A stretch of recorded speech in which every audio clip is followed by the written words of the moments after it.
Ako si Ireneo Pinticasi, ang Organic Agriculture Technician sa lungsod sa Albor. Ako magpasalamat sa kahigayunan nga nakahimo niining pag-assist sa mga farmers dinhi sa lungsod sa pamaagi sa organiko nga panguma. Ahong gipaningkamutan nga ang pagtudlo sa natural o organiko nga panguma nga maoy nalatid sa ordinansa sa lungsod nga gipadakadak-an sa lungsod sa Albor. Pinaagi sa paghatag og teknikal nga mga pamaagi sa organiko, daghan na usab ang mga mag-uuma nga nisagop sa natural o organiko nga panguma dinhi sa maong lungsod. So anatay duha ka people's organization nga atong gi-asistihan ug naa usab nga mga individual nga mga farmers nga nagpractice sa organic farming. Nalipay ko nga ani kining programa sa suhid tungod kay nakita namo nga gihatagan og pasidungog ang mga mag-uuma.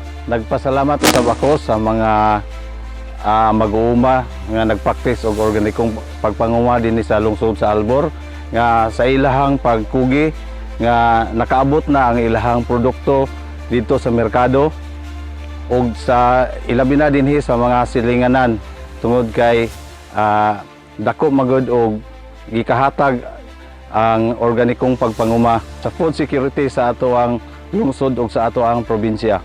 So nang hinaot ko nga ang ilahang pagkugi mulahutay pa ug mudaghan pa aron daghan pang maabot sa ilahang produkto ug daghan pa pod nga mainganyo sa pag tikad sa organikong pagpanguma.